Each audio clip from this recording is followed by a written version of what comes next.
All right, welcome back to the garage. Today we're going to be going over Teach for the Automated Alliance, third in our series. Welcome to the future. At the end of the video, when I just remembered, I want to read this. So here's the overview of the Automated Alliance before I go back and teach you about them. The Automated Alliance is especially zealous and will revolt frequently. Keep in mind their potential targets so you avoid any unpleasant surprises. Once they do establish a foothold, timing is critical. Don't let them consolidate their warriors or you will be in trouble. I'm getting ready for the playthrough, which is going to be Electric Eerie, Automated Alliance, and Underground Duchy, which will be me. So I have already set up the birds, which is quite easy. I rolled for a random corner because the robots can't choose, and put their stuff over there, set up their board.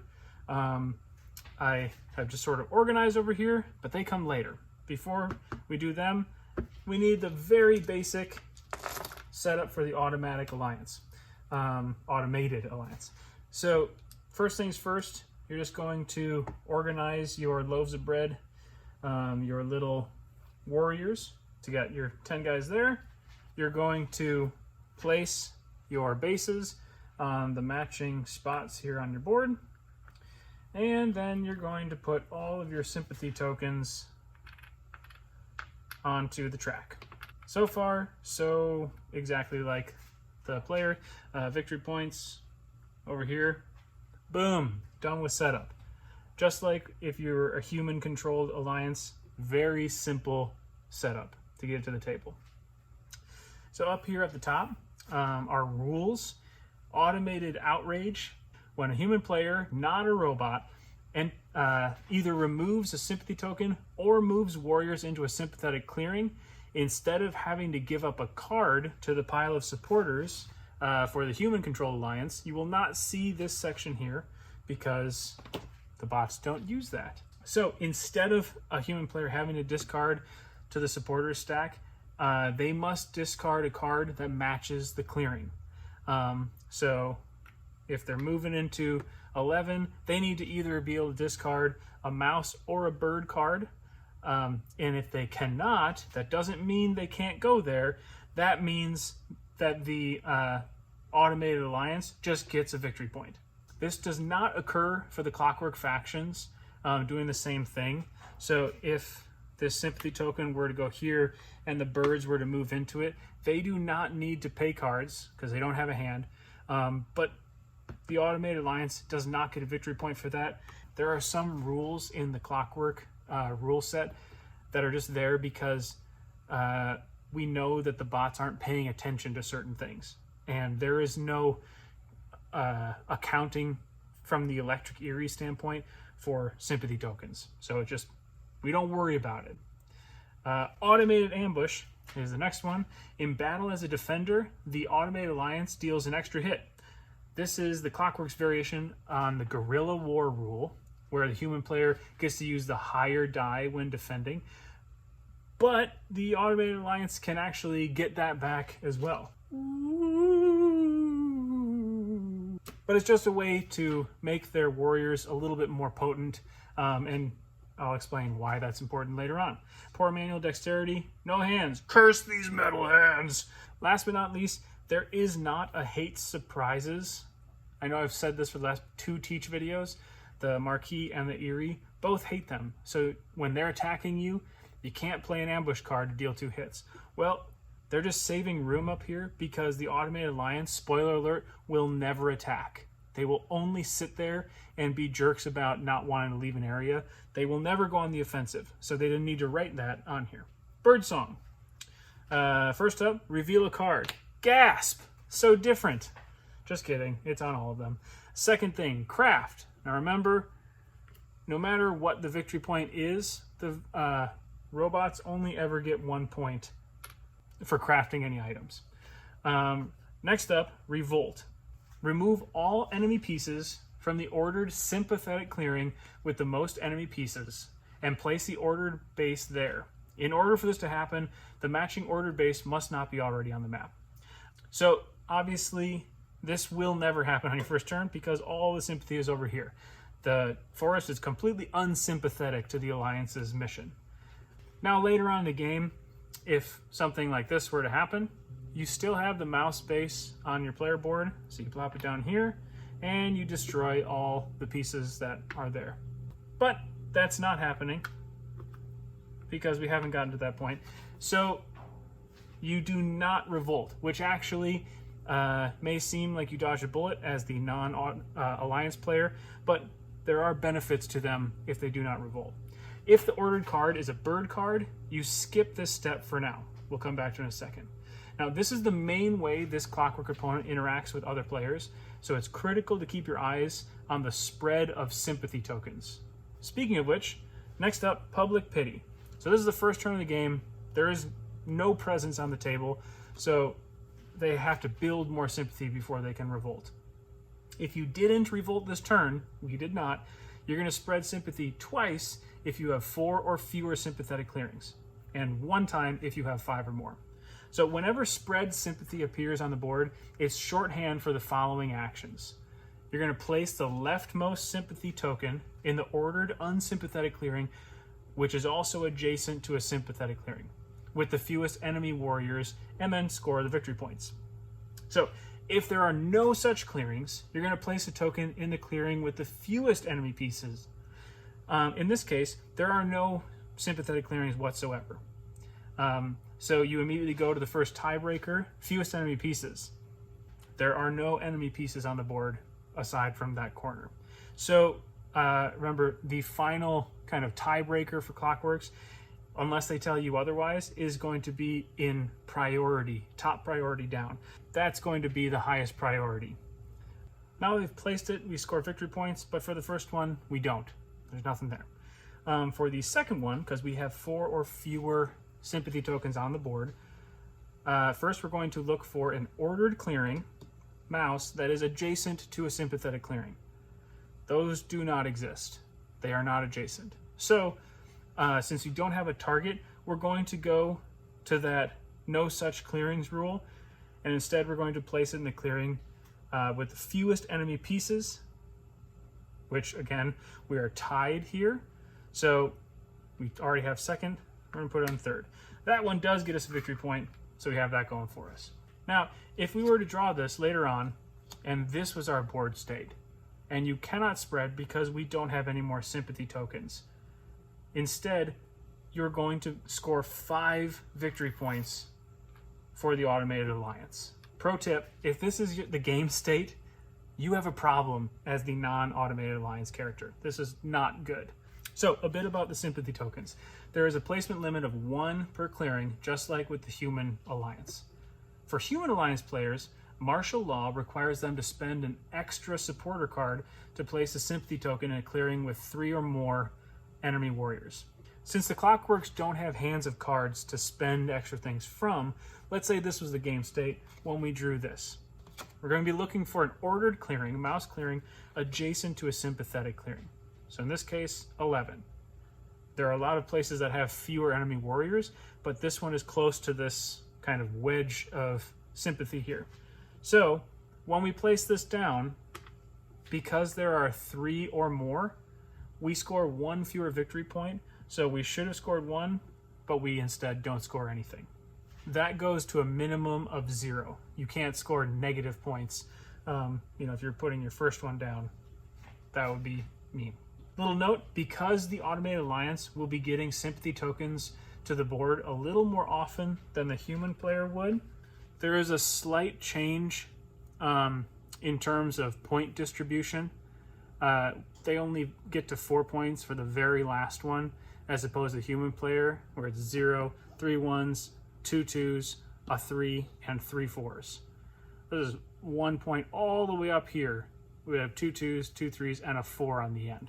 So they're going to be spreading them out a lot more often, but that's the way they made sure that the Clockworks weren't completely spamming those victory points from sympathy tokens. Okay, moving on to Daylight. Spread sympathy. Even if you already did, you're going to do this again. So in this case, we actually do have some ordered clearings that are adjacent to sympathetic ones. There are still no enemies there, So we would still go to the highest priority, but if that was there, or even better, since I will be playing moles, if they're there, instead we're going to move up here. They're tricksy. They need to spread sympathy where there aren't warriors to stamp it out. So they would score a victory point at that point. Next up, surprise revolt. If the order card is a bird card, revolt in such a clearing of any suit. So this takes place in whichever clearing has the most enemy pieces on the map. Revolts always follow the same rules, that they are looking for the clearing with the most enemy pieces. But in this case, it is taking into account all suits on the map. So let's say instead of this mouse card, we drew this bird ambush here. And this is our board state, just for the sake of example. This is obviously the clearing that has the most enemy pieces, so they would get to go there. There is a fox base over here, so they could do that already.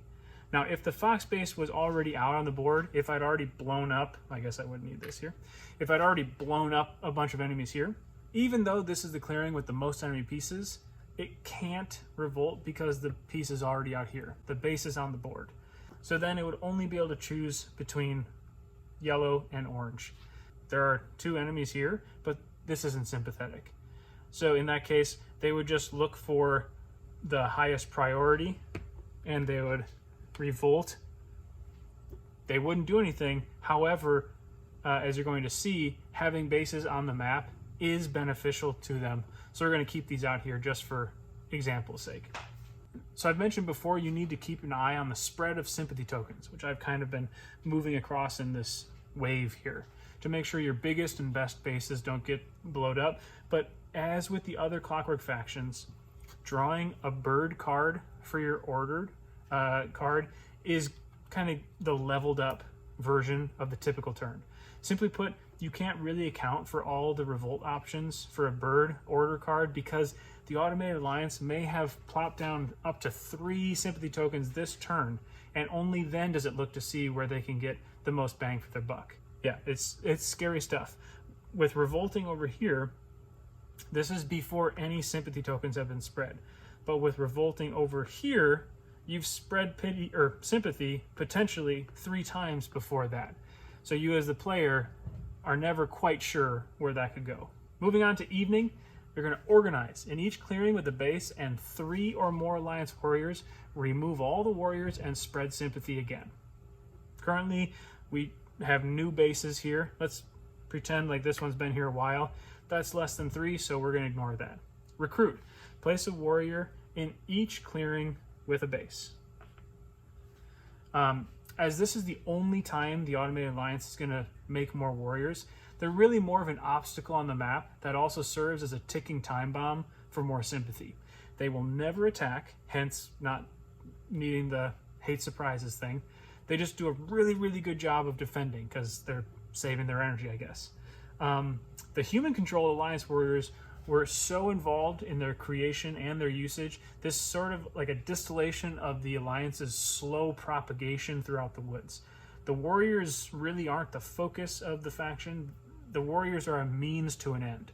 So once you get 3 of them in a clearing with a base, you're going to remove them all, and then you get to spread sympathy some more.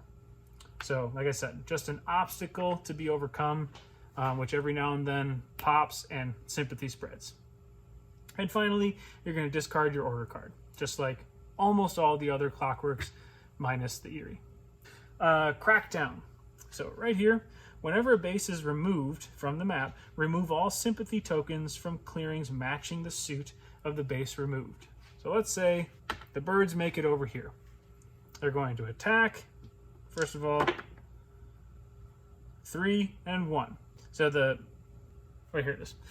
So in battle as defender with an Alliance warrior, they're going to do an extra hit. So this 1 is actually 2, but this 3 is still a 3. So they're going to do 1, 2, and 3, and 1, 2.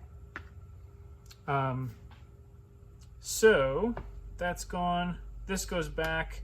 This goes back to the track. And now you look to see if you have any other sympathy tokens on the map. Now this would have given the Eerie 2 points because the base and the sympathy token. but we do have 1 mouse clearing, so this gets removed. That does not give the person who destroyed the base any points. In this case, it's the automated alliance that's doing the removing, so the player that destroys the base would only get the point for that, regardless of however many sympathy tokens in matching clearings are removed. The one that was up here, they did get a point for because they actually removed it. That is that for the automated alliance. I'm now going to remove all this extra stuff and then set up the Underground Duchy so I can tape the playthrough. Oh, right. Last thing last. So we still have the difficulty cards. Remember, easy, challenging, and nightmare. This is the normal mode. For easy, you only organize if a clearing has 4 or more alliance warriors, as opposed to happening when there are 3 warriors. Easy makes it, they have to have 4 warriors, which is a pretty big hit. Challenging, just like with the other Clockwork factions, it's the same kind of like lever that easy was adjusting, but the other direction. So they organize in clearings with 2 or more warriors. And nightmare, same thing, organize with 2 or more warriors, and they score an extra cheating victory point at the end of evening. So that's easy, challenging, nightmare. I'll be playing with normal mode over here. There are the 4 traits, and we will be playing with popularity. Oh man, enemies don't score victory points for removing sympathy tokens. Okay, so this is going to be a very different game than the last one I played, because especially with the automated alliance, you can make a good amount of victory points just from sort of sweeping up their green tide that they leave. So that's going to be a pain in the butt to have that out there. For the Electric Eerie, we're going to say, nope, we already did that one. Nobility. Now you fall into turmoil if you cannot place a roost or a warrior. Whenever you fall into turmoil, you do not lose victory points. Instead, you score 1 victory point per bird card in the decree. Whoa. What? Gross. So, oh right, okay. So they're still going to purge the decree. So they kind of downshift, but in terms of humiliate, they're not going to lose victory points. Instead, they're going to gain victory points. Very interesting. Okay, clearly have not seen this one before. So with that, thanks for coming by, and I will see you guys on the playthrough at the Game Garage.